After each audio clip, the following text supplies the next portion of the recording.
여러모로 부족한 제가 대법관 후보자로서 이 자리에 서게 된 것만으로도 과분한 영광으로 생각합니다. 하지만 사법부에 대한 국민들의 기대와 대법관으로서의 막중한 책임을 감당하는 것이 결코 쉬운 일이 아니라는 것을 잘 알고 있습니다.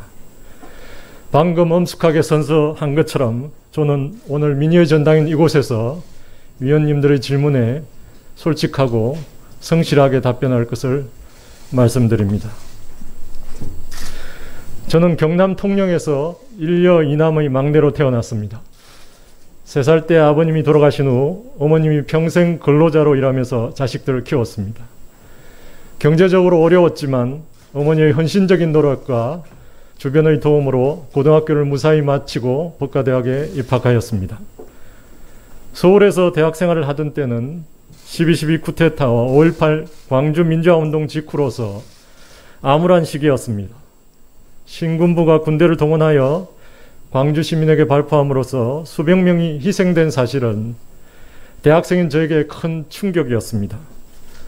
저는 군사 독재에 저항하는 학생운동에 참여하게 되었고 국가보안법 위반 등으로 구속되어 집행유예 판결을 받았습니다. 1987년 6.29 조치로 특별 사면과 재입학이 허용된 후 사법시험에 응시하여 합격하였고 1993년 서울지방법원 남부지원 판사로 임관한 이래로 서울에서 4년 근무하였고 그 후 23년간 줄곧 부산, 경남, 울산, 대구에서 지역법관의 길을 걸었습니다. 제가 사법시험에 응시한 것은 1987년 6월 항쟁 후 우리 사회의 각 부분에서 민주화가 진행되는 과정에서였습니다. 저는 사회의 당당한 구성원이 되어 사회제도의 불합리를 하나씩 개선해 나감으로써 정의로운 세상을 만들 수 있다는 희망으로 법관의 길을 선택하였습니다. 존경하는 위원장님, 위원님 여러분, 저는 법관으로 임관할 당시 이미 사회적 약자의 삶을 다양하게 경험하였습니다.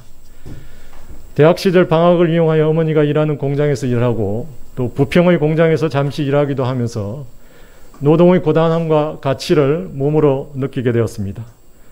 구속되어 강압적인 수사를 받기도 하면서 조사자와 피조사자 모두의 인격이 극단적으로 무너질 수 있음도 알게 되었습니다.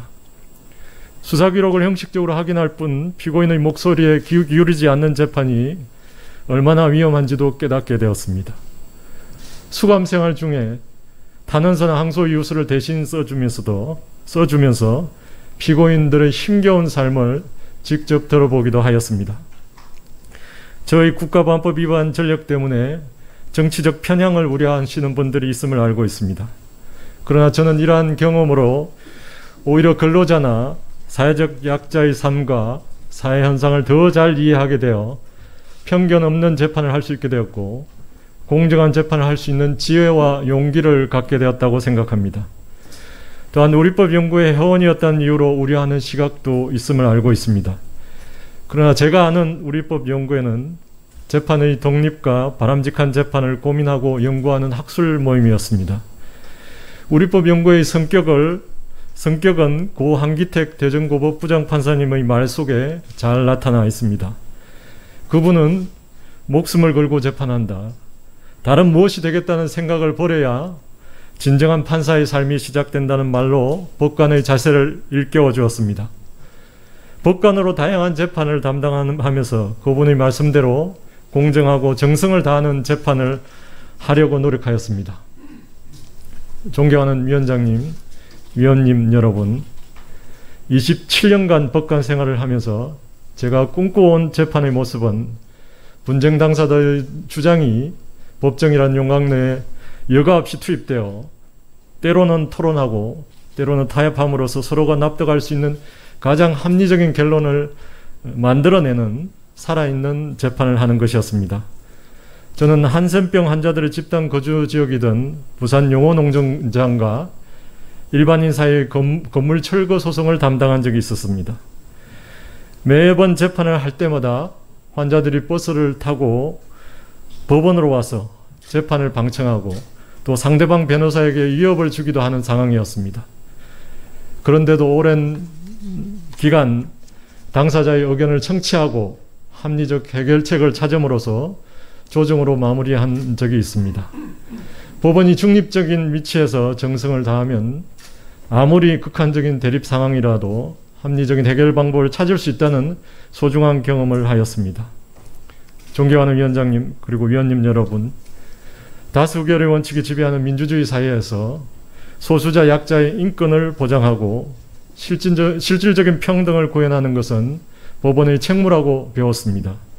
저는 사회적 약자에 대한 배려가 특혜가 아니라 다수의 부당한 행포로부터 헌법상 보장된 권리를 지켜주는 것이라는 신념으로 재판에 임하여 왔습니다. 저는 한국 전쟁 당시 영장 없이 불법 체포 구금되고 군법에 의해서 150여 명이 일제히 사형을 당한 국민보도연명 사건에서 그동안 숨지고 살아왔던 유족들의 호소를 받아들여 재심 개시 결정을 하였습니다. 이미 70년이 경과되고 돌이킬 수 없는 일이지만 사법부는 국가 권력에 부당하게 희생된 국민들에게 진실을 찾아주는 사명을 다해야 한다고 생각합니다. 사회적인 관심이 집중되지 않은 사건에서도 사회적 약자에 대한 배려를 잊지 않았습니다.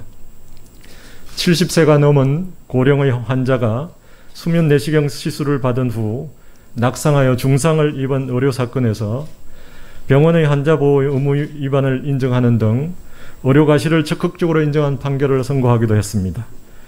존경하는 위원장님, 위원님 여러분, 사법부의 힘과 권위는 국민의 신뢰로부터 나온다는 것을 잘 알고 있습니다. 그리고 법원의 신뢰는 재판의 독립이라는 헌법적 가치를 지키는 공정하고 투명한 재판, 충실한 심리에 기초한 성심을 다하는 재판을 통해서만 회복될 수 있다는 것도 잘 알고 있습니다. 만일 제가 국회의 동의를 얻어 대법관직을 맡게 된다면 국민의 기본적인 인권 보장이 가장 중요한 헌법 가치임을 명심하면서 사건 하나하나에 정성을 다하여 오로지 법과 양심에 따른 공정하고 정의로운 재판에만 온 힘을 쏟겠습니다. 아울러 사회적 약자의 정당한 이익을 수호하는 데 소홀함이 없도록 최선을 다하겠습니다. 그리고 지역법관 출신으로서 지역법조의 발전에 기여함으로써 사법부에서도 지역분권의 가치가 실현되도록 하겠습니다.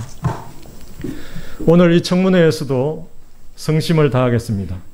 위원님들의 질책과 충고도 국민들의 준엄한 가르침으로 알고 가슴에 새기겠습니다.